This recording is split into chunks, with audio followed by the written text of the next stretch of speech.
올해 미국에서는 대통령 선거가 있는데 미국 대통령의 임기는 4년입니다. 세계 여러 나라들의 대통령들의 임기보다는 좀 짧은 편인데 한국의 대통령만 해도 임기가 5년입니다.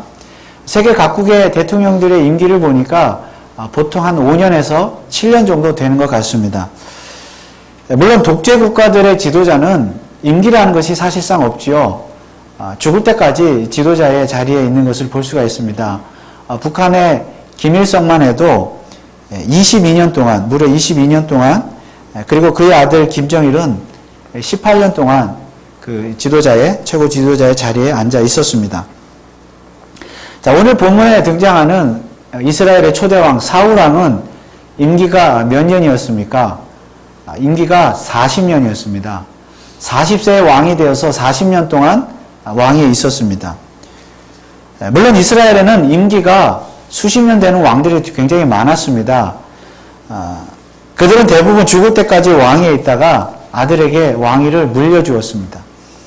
자, 오늘 사무엘상 13장의 내용은 사울이 왕이 된 지 2년 되었을 때 일어난 일이었습니다. 그런데 그 내용이 굉장히 비극적입니다. 사무엘 선지자가 와가지고 사울왕, 2년밖에 안 된 사울왕에게 곧 왕위에서 쫓겨날 것이라는 그런 예언의 말씀을 하고 있습니다.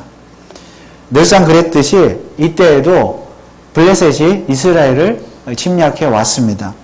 이때 사울왕은 전쟁에 앞서서 하나님께 제사를 지내려고 했습니다. 당시에 사울왕은 아마도 전쟁을 앞두고 항상 하나님 앞에 번제와 화목제 제사를 지냈던 것 같습니다. 하나님께서 도와달라는 것이죠.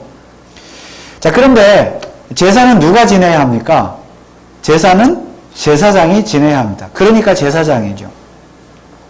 당시의 제사장은 누구였습니까? 엘리 제사장 기억하시죠? 엘리 제사장 죽었던 엘리 제사장의 증손자였던 아히야와 아히멜렉이 당시 제사장이었습니다. 그러나 사울은 이 전쟁과 같은 국가적인 중대사를 앞두고는 사무엘에게 제사의 일을 맡겼던 것 같습니다. 사무엘 역시 엘리 제사장이 죽은 이후에 이스라엘의 임시 제사장으로 나시린으로 그렇게 임명을 받았던 사람이었습니다. 그리고 평소에 사무엘은 온 나라를 순회하면서 하나님의 말씀을 가르쳤고 그리고 이스라엘 백성들을 영적으로 인도했던 그런 영적인 지도자였습니다. 자, 게다가 이 사울 왕이 될 때 이 자신에게 기름을 부어서 왕을 세운 사람이 누구입니까? 바로 사무엘이었습니다. 그래서 이 사울 왕은 전쟁을 앞두고 이 제사를 다른 제사장에게 맡기지 않고 바로 그 사무엘에게 제사를 맡겼던 것입니다. 그런데 이번에는 전혀 예상치 못한 일이 발생했습니다. 제사를 지내기로 약속을 했던 이 사무엘이 약속 시간이 다 되었는데도, 기일이 되었는데도 나타나지 않았던 것입니다. 자, 그래서 사울이 어떻게 합니까? 그만 자기 자신이 직접 번제를 지내고야 말았습니다. 그런데 이제 마침 다 번제를 마치니까 사무엘이 도착을 했습니다. 자, 도착한 사무엘이 사울 왕에게 뭐하라고 말씀을 하였습니까? 오늘 13절 말씀해 보니까 사무엘이 사울에게 이르되 왕이 망령되이 행하였도다. 왕이 하나님 여호와께서 왕에게 행하신 명령을 지키지 아니하였도다. 그리하였다면 여호와께서 이스라엘 위에 왕의 나라를 영영히 세우셨을 것이오늘. 자, 계속해서 14절에도 보면 지금은 왕의 나라가 길지 못할 것이라 여호와께서 왕에게 명하신 바를 왕이 지키지 아니하였으므로 여호와께서 그 마음에 맞는 사람을 구하여 그 백성의 지도자를 삼으셨느니라 하고. 무슨 말입니까? 지금 사울 왕을 왕위에서 쫓아내고 새로운 왕을 세우겠다는 말씀입니다. 자, 이제 겨우 왕이 된 지 2년밖에 되지 않았는데 하나님께서 엄청난 지금 심판의 말씀을 하고 있습니다. 물론 사울의 임기가 40년이었기 때문에 아직 2년밖에 안 됐기 때문에 조금 한 38년 정도 더 왕위에 있었죠. 그러나 사울 입장에서는 아직 자기 임기 40년인지 모르잖아요. 우리는 성경을 통해서 알고 있지만 자기 자신은 모르는 상황에서 이런 말씀을 듣고 큰 충격을 받았던 것입니다. 물론 38년 앞으로 더 왕위에 있었죠. 금방 쫓아내진 않았습니다. 하나님께서. 그러면 오늘 이 사무엘의 말씀은 무엇입니까? 사울이 왕이 자기 후손에게, 자기 자손에게 왕위가 물려지지 않을 것이다. 후손에게 이어지지 않을 것이라는 그런 말씀이고요. 또 하나는 사울 왕의 최후가 비참하게 될 것이라는 그런 예언의 말씀이었습니다. 자, 그렇다면 도대체 사울 왕이 무슨 큰 죄를 지었길래 겨우 2년밖에 되지 않은 왕을 하나님께서 이렇게 심판하시겠다고 무서운 말씀을 하고 있는 것입니까? 사울 왕이 사무엘 선지자를 혹은 사무엘 제사장을 기다리지 못하고 자기가 직접 제사를 지낸 것이 하나님 앞에 큰 죄였습니다. 어찌 보면 이것이 무슨 그렇게 큰 죄인가 생각해 볼 수가 있습니다. 번제를 안 지낸 것도 아니잖아요. 안 지냈으면 모르겠는데 번제를 안 지낸 것도 아니고 지냈는데 무엇이 잘못됐다는 것입니까? 누가 지내든 어쨌든 번제를 지내면 되는 것 아닙니까? 그러나 사무엘은 사울 왕이 하나님의 말씀을 지키지 않았다고 단호하게 책망하였습니다. 도대체 사울 왕이 번제를 안 지낸 것도 아닌데 무엇을 그렇게 잘못했다는 말입니까? 사울 왕의 죄는 두 가지입니다. 첫째는 그의 부적신앙입니다. 그는 번제를 지내기만 하면 전쟁에서 이길 줄 알았습니다. 다시 말하면 전쟁의 주인이신 하나님 자신에는 관심이 없고 전쟁 자체에만, 승리에만 관심이 있었습니다. 그래서 번제만 지내면 전쟁에서 이길 줄로 믿었습니다. 여러분, 이스라엘이 일찍이 역시 블레셋과의 전쟁에서 언약궤를 빼앗겼던 일이 있었죠. 자, 왜 빼앗겼습니까? 우리가 이미 말씀을 살펴보았었는데 왜 빼앗겼습니까? 그 언약궤를 전쟁 때 가져왔을 때 언약궤만 있으면, 그것만 있으면 전쟁에서 이길 줄로 알았잖아요. 언약궤의 주인이신, 전쟁의 주인이신, 이스라엘의 주인이신 하나님 자신에는 관심이 없고 그 언약궤만 있으면 된다고 하는 그 부적신앙 때문에 전쟁에서 졌고 언약궤마저 빼앗겼던 것입니다. 여러분, 하나님께서 진정 원하시는 것은 무엇이었습니까? 이스라엘 백성들이 우상 숭배하는 죄에서 떠나서 회개하고 하나님께 돌아와서 하나님 자체에만 관심을 가지고 하나님 자신으로만 기뻐하며 감사하며 하나님과 깊은 교제를 나누면서 사는 그런 삶을 하나님은 원하셨습니다. 그런데 그런 하나님에게는 관심이 없고 눈에 보이는 부적에만 관심이 있었기 때문에 이스라엘은 전쟁에서 졌다는 것입니다. 자, 이것이야말로 부적신앙인데 지금 사울 왕도 똑같은 부적신앙을 가졌던 거예요. 번제라고 하는, 제사라고 하는 그 자체를 통해서, 제사를 통해서 하나님, 전쟁의 주인이신, 지금 전쟁을 앞두고 지금 제사를 지내고자 했다면은 하나님 자신에게 집중하고 하나님 말씀이 더 중요한 것인데, 이 번제만 딱 제사를 지내면 뚝딱 제사만 지나면 끝! 자, 이제 하나님께서 전쟁에서 승리하게 해주실 것이다. 부적신앙을 가지고 있었습니다. 하나님과의 인격적인 관계에는 관심이 없었습니다. 이것이 사울 왕의 첫 번째 죄였습니다. 자, 그의 두 번째 죄는 제사장도 아닌 자신이 제사를 지낸 것입니다. 자, 언뜻 보면 이것도 뭐 그렇게 중요하냐. 누구나 뭐 아무나 제사를 지내면 되는 건 아니냐. 그렇게 생각해 볼 수도 있을 것입니다. 그러나 우리는 당시 구약의 이스라엘은 신정국가였음을 잊지 말아야 합니다. 신정국가라는 것은 하나님이 왕이세요. 하나님이 다스리는 거예요. 그러니까 사울 왕을, 인간 왕을 세우긴 했지만 그 왕은 부왕이나 다름없어요.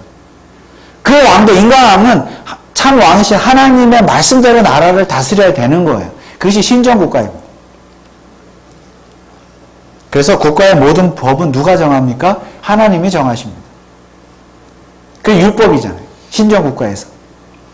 자, 그런데 그 하나님의 법 중에는 또 그 법을 다스리고 잘 운영하기 위해서, 유지하기 위해서는 하나님께서 세 가지 직분을 세우셨는데 바로 왕과 선지자와 제사장이었습니다.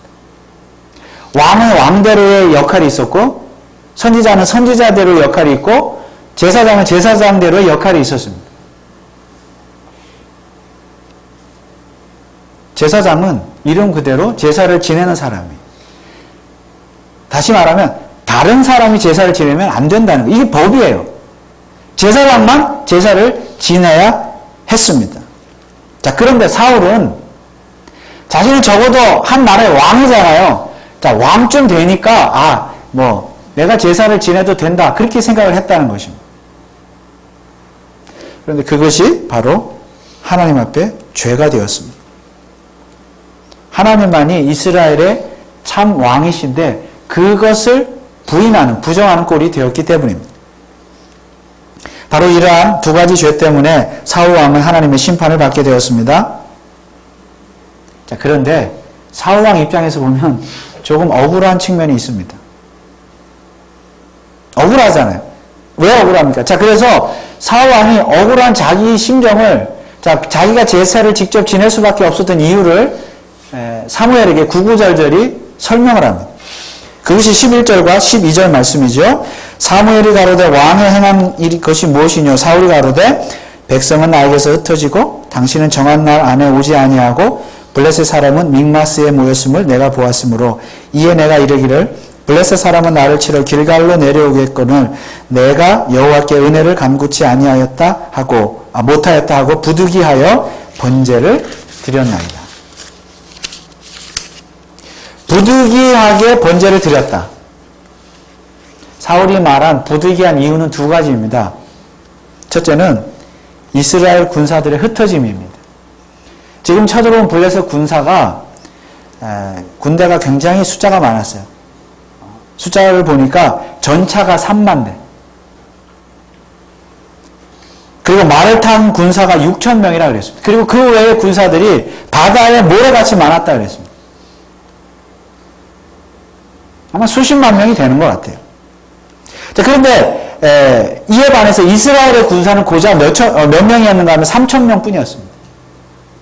게임이 되지 않는 것이죠. 그래서 지금요, 이스라엘 군사들이요, 벌써 오늘 부분에 보니까 벌써 쫄았어요. 그 어마어마한 바다의 모래와 같은 블레셋 군사들을 보고 전쟁도 해보기도 전에 벌써 지금 겁을 먹고 지금 다 도망갔다 그래요. 도망가서 숲에도 숨고 어디도 숨고 다 숨고 심지어는 블레셋 진영에 투항하는 사람도 있었고 군사들이 막 흩어지는 거예요.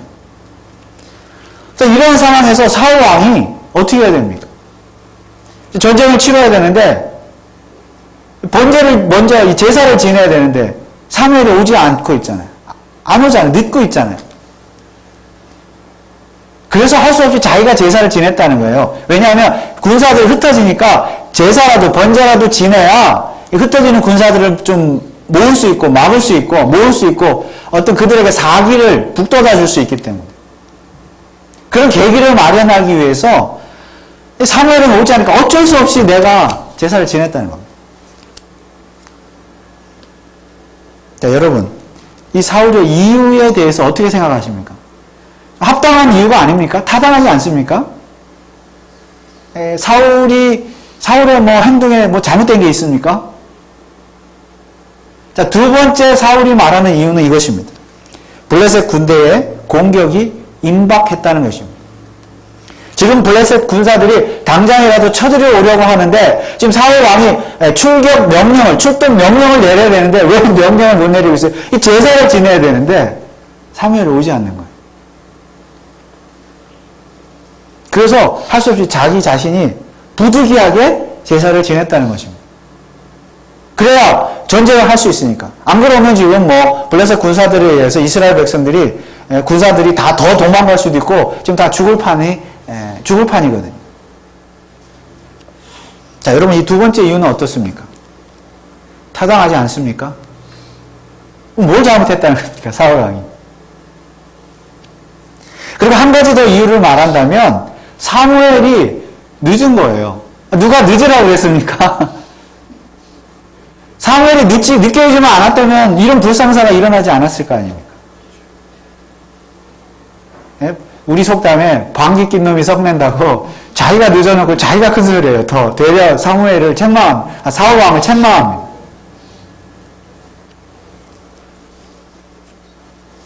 어쨌든 여러분 사실 따지고 보면 이런 모든 세 가지 이유들이 다 타당해요.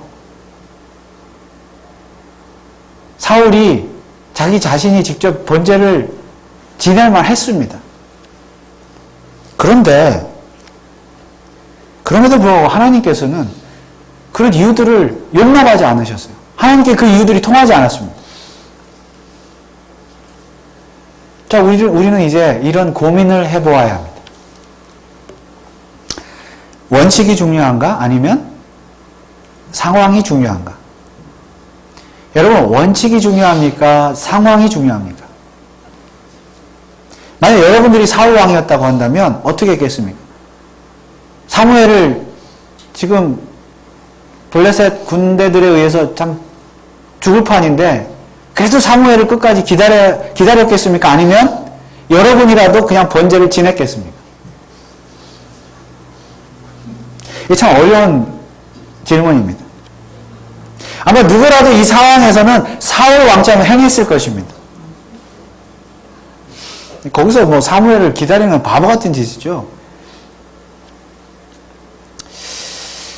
여러분, 우리가 살다 보면 물론 원칙이라는 것이 중요하긴 하지만은 필요한 일이긴 하지만 때로는 상황에 맞게 융통성을 발휘해야 될 때가 있습니다.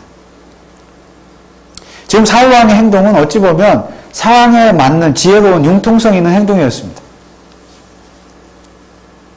그런데 왕은 사무엘로부터 칭찬을 들어야 함에도 불구하고 오히려 책망을 들었습니다. 왜 그렇습니까? 원칙을 어겼기 때문입니다. 우리는 이런 사울 왕을 이해할 수 있죠? 또 동정심도 가질 수 있어요. 참 안 됐다. 잘하려고, 잘하겠다고, 해보겠다고 한 건데, 이해할 수 있고 동정할 수 있습니다. 그런데 하나님께서 이런 사울 왕을 아주 단호하게 책망하셨습니다. 원칙을 어겼다는 것이 이유였습니다. 그렇다면 우리는 고민이 아닐 수가 없습니다. 오늘 우리 성도들이, 저와 여러분들이요, 세상에서 살아갈 때에 참 원칙을 지키면서 이 하나님 뜻대로, 말씀대로 살아가는 것이 너무 힘들어요. 때로는 융통성을 발휘해야 될 때가 있습니다. 잠깐 하나님 말씀에 대해서는 죄송합니다 해야 될 때가 있다는 거죠. 그래야 이 상황에 맞게 이렇게 융통성을 발휘해야 우리가 세상에서 살아갈 수 있잖아요. 성공할 수 있잖아요. 뭐 이익이 되잖아요, 우리한테. 여러분, 융통성이 없는 사람은요, 꽉 막힌 사람이라고 놀아주지도 않잖아요, 세상 사람들. 융통성을 발휘해야 합니다. 자, 그렇다면 우리 성도는 어떻게 살아야 합니까? 예수 믿는 사람도 융통성 있게 좀 멋지게 살아야 되잖아요, 사실은. 그러나 그 융통성 뒤에는 함정이 있습니다. 여러분, 사울 왕이 이렇게 무리하게 제사를 지낸 진짜 이유가 무엇입니까? 진짜 이유가 무엇입니까? 바로 전쟁에서의 승리였습니다. 그래서 사울 왕은 단지 전쟁에서의 승리라는 목표를 위해서, 그 목표를 위해서 융통성을 발휘했습니다. 부적 신앙이죠. 그 번제나 지내면 이제 전쟁에서 승리할 수 있다는 생각을 했다는 자체가, 그 전쟁에서 반드시 이겨야 자신의 왕권이 강화되기 때문입니다. 이제 2년밖에 안 됐잖아요. 자기가 왕이 될 때 반대하는 사람도 있었다고 그랬잖아요. 자신의 왕권의 강화를 위해서 좀 뻔때를 보여주고 자기 어깨에 좀 힘을 주기 위해서는, 그 권력을 강화하기 위해서는 전쟁에서 반드시 이겨야 됩니다. 그리고 도망가는 군사들 앞에서 얼마나 자존심 상했겠어요. 그래도 명색이 왕인데. 그리고 전쟁에서 지면 자기도 얼마나 참 백성들 앞에서 면목이 없는 무능력한 왕이 되겠습니다. 그러니까 자기 자신의 자존심과 권력과 어떤 그런 자부심이 뭐 하여튼 그런 것들, 왕권을 위해서 반드시 전쟁에서 이겨야만 했습니다. 그래서 마음이 다급했던 것이죠. 그래서 뭐라도 해야 했는데 바로 그것이 자신이 직접 제사를 드리는 것이었습니다. 자, 그것이 바로 그의 융통성이었습니다. 그런데 그 융통성이 그만 원칙을 어기는 꼴이 되고야 말았습니다. 사실 우리도 그럴 수 있습니다. 우리도 그럴 수 있어요. 누가 사울 왕에게 손가락질을 할 수가 있겠습니까? 그럼에도 불구하고 하나님께서 원하시는 것은 원칙을 지키라는 것입니다. 자, 원칙을 지키면요, 사무엘을 끝까지 기다리면 전쟁에 질 수 있습니다. 백성들이, 군사들이 다 도망갈 수도 있어요. 내게 손해될 수 있다는 겁니다. 그럼에도 불구하고 하나님께서 원하시는 것은 원칙을 지키라는 것이에요. 참 어려운 말씀이죠. 어느 교회이든지 전쟁에서 승리하기를 원합니다. 어느 교회이든지 부흥하기를 원합니다. 많은 사람들이 모이고 재정이 빵빵하고 교회당 건물이 크고 웅장하고 여러 가지 시설이 잘 되어 있는 그런 교회, 그런 교회를 원하지 않는 교회는 없습니다. 그런 것들이 무조건 다 나쁘다고 말할 수는 없습니다. 다만 교회가 원칙을 버렸기 때문에 나쁜 것입니다. 교회가 왜 원칙을 지키지 않습니까? 왜 원칙을 버립니까? 이유는 뭐예요? 부흥입니다. 전쟁에서의 승리예요. 교회가 원칙에 충실하다 보면 교회가 부흥하지 않을 수 있습니다. 아니, 부흥하지 않습니다. 전쟁에서 질 수 있고요. 사람들이 떠나갈 수 있습니다. 그래서 할 수 없이 교회도 융통성을 발휘합니다. 이러한 융통성을 좀 고상한 말로 표현한다면 바로 실용주의라는 것입니다. 교회의 부흥을 위해서라면 교회는 대단히 실용적인 교회가 되어야 합니다. 실용주의가 무엇입니까? 실용적인, 구체적인, 현실적인 목표를 위해서 그것이 어떤 것이든지 할 수 있다는 것이 실용주의입니다. 그래서 교회는 교회 부흥을 위해서 무엇이든지 할 수 있고 또 무엇이든지 해야 합니다. 자, 그러다 보니까 자꾸 원칙을 벗어납니다. 그러나 원칙을 벗어나더라도 부흥만 하면 상관이 없습니다. 그래서 실용주의입니다. 결과만 좋으면 과정이 어떻든 상관하지 않습니다. 교회가 부흥하면 그것으로 족합니다. 그러나 교회가 실용주의 노선을 택하게 되면 필연적으로 원칙을 버리게 되어 있습니다. 여러분, 교회의 원칙은 무엇입니까? 바로 하나님의 말씀, 곧 신구약 성경 66권 말씀인 줄 믿습니다. 이게 원칙이에요. 이 원칙대로 교회는 교회다워야 됩니다. 그러면 여러분, 이 원칙, 하나님의 말씀, 이 원칙이 더 중요합니까? 상황이 더 중요합니까? 교회 부흥이 더 중요합니까? 원칙이 더 중요합니까? 물론 사람들은 원칙이 더 중요하다고 말을 합니다. 그러나 실제적으로는 교회 부흥이 더 중요합니다. 교회가 알게 모르게 실용주의에 젖어 있기 때문입니다.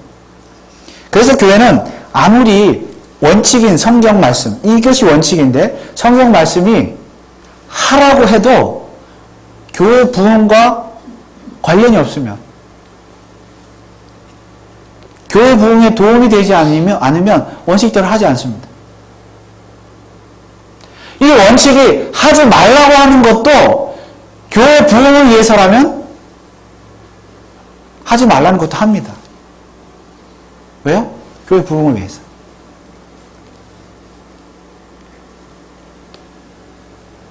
성경도 자기 마음대로 편한 대로 해석합니다. 정말로 하나님의 뜻이 무엇인지 그것에는 관심이 없습니다. 오히려 오늘날 상황에 맞게 성경을 갖다 맞춥니다.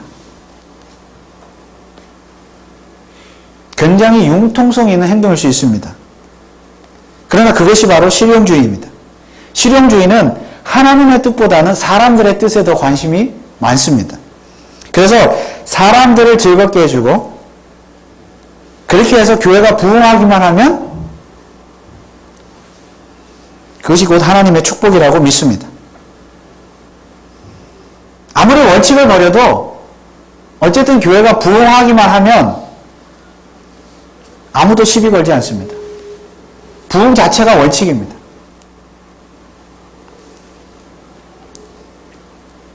그래서 성경에도 없는, 부흥하기만 하면 성경에도 없는 이런저런 부흥의 원칙들, 실용주의적인 원칙들이 그것이 원칙이 되어버렸습니다. 그렇게 해야 부흥하니까.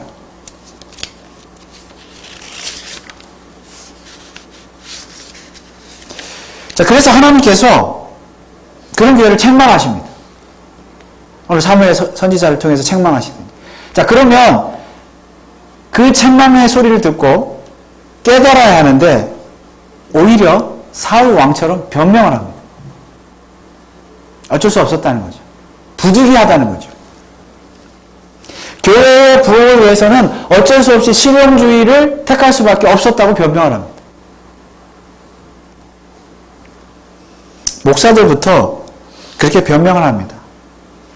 성경을 성경대로, 원칙대로 가르치고 설교하면 사람들이, 오늘날 사람들이 지루하고 재미없다고 하니까, 그리고 교회를, 그리고 떠나니까, 재미있는 교회로 가니까, 사람들이 떠나니까 어쩔 수 없이 사람들의 기분을 맞춰주고 사람들을 즐겁게 해주는 원칙을 떠난 그런 설교를 할 수밖에 없다고 목사들부터 그렇게 변명을 합니다. 사람들이 듣기 좋아하는 실용주의적인 설교를 할 수밖에 없다는 것이 오늘날 목회자들의 변명입니다. 사실 변명치고는 굉장히 서글픈 변명이죠. 사람들이 떠나갈까봐, 부흥하지 못할까봐. 그러다 보니까 오늘날 설교 강단에서 예수 그리스도의 십자가의 복음, 그 구속의 복음, 하나님의 능력, 은혜, 선화의 복음, 구원의 복음, 죄와 회개의 복음, 천국과 지옥에 대한 복음이 점차 사라지고 있습니다. 왜냐하면 그런 설교들은 교인들의 실제적인 실용적인 삶에 별로 도움이 되지 않는 실용적인 설교가 아니기 때문입니다. 그래서 자꾸 목사들도 실용적인 설교를 하는 거예요. 뭐예요, 실용적인 설교가? 교인들 듣기 좋아하는 설교, 재밌는 설교, 감동적인 설교, 웃기는 설교, 들었다 놨다 하는 뭐 그런 설교들.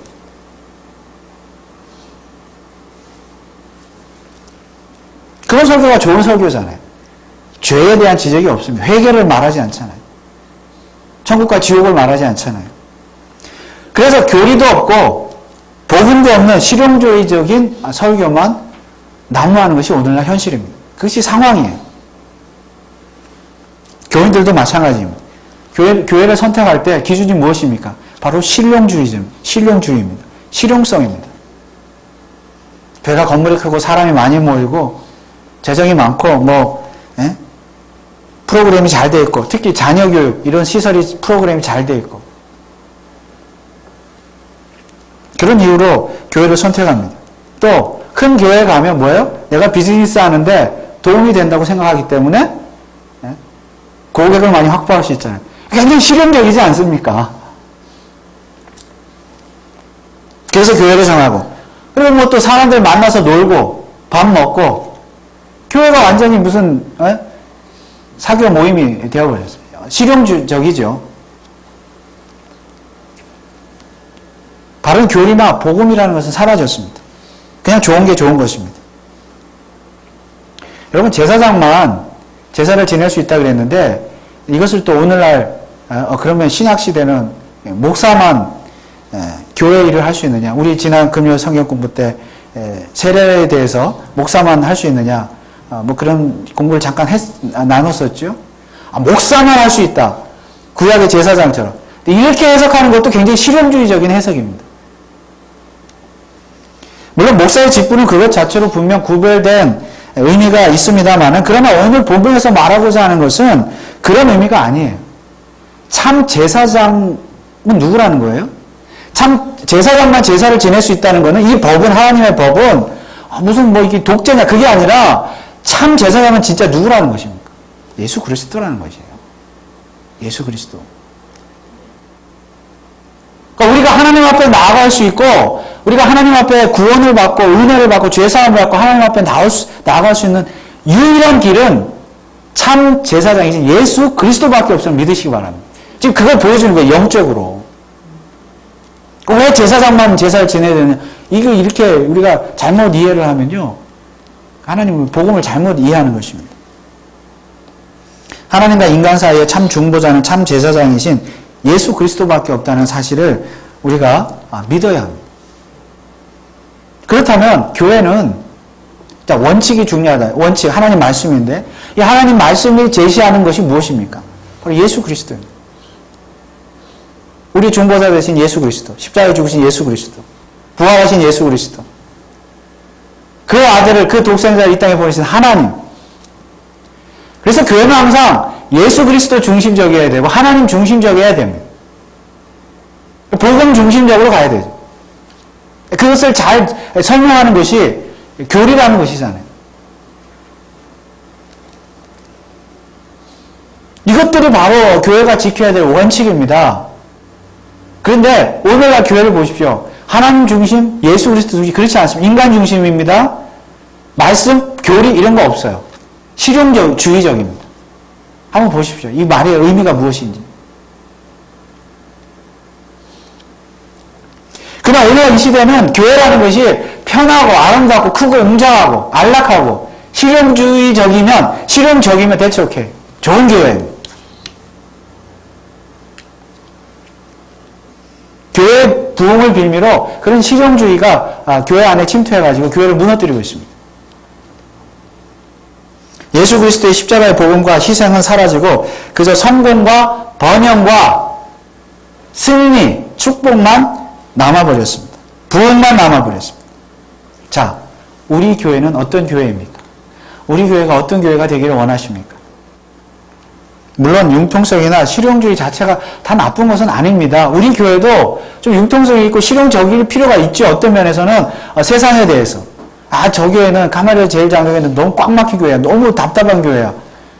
그 교인들은 너무 막 꽉 막혔어.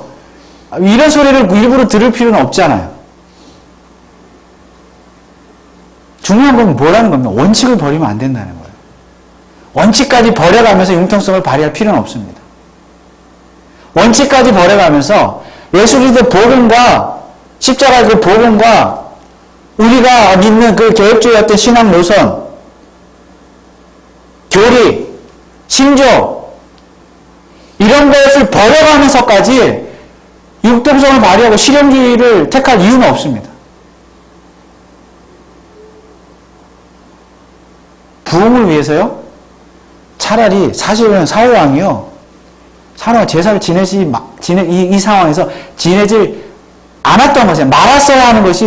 말아야 하는 것이 더 하나님의 뜻이었습니다. 말았어야 해요. 그런데 단지 실용주의적인 어떤 이유 때문에 제사를 지내서 문제가 되었던 것입니다. 차라리 안 하는 게 낫습니다. 차라리 세상적인 인본주의적인 예배, 인본주의적인 교회, 실용주의적인 교회 그런 예배라고 하면요. 차라리 안 드리는 게 낫다는 거예요. 예배를. 누구 좋으라고 예배하는 것입니까? 예배의 목적은 대상 하나님이시잖아요.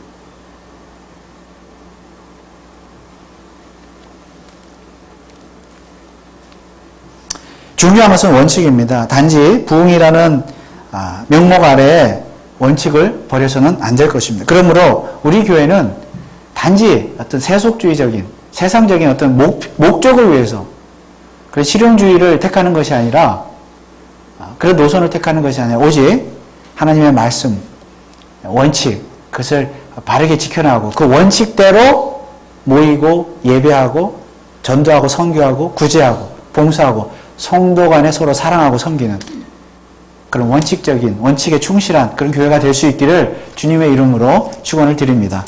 기도하겠습니다. 하나님 은혜를 감사합니다. 오늘날 상황이라는 것이 있습니다. 21세기의 상황이 있습니다. 우리가 그 시대의 상황을 또 잘 맞춰가야 되는 융통성도 필요하지만 그러나 원칙을 버려서까지 그렇게 할 필요는 없다고 생각이 되어집니다. 하나님 아버지, 이 신구약 성경 하나님의 말씀 또 우리가 믿는 교리, 신조 이런 것들을 잘 지켜가면서 세상 속에 복음을 증거하며 세상 속에 또 하나님의 나라를 확장해 나가는 그런 교회가 될 수 있도록 주님 축복하여 주시옵소서. 예수 그리스도의 이름으로 기도하옵나이다. 아멘.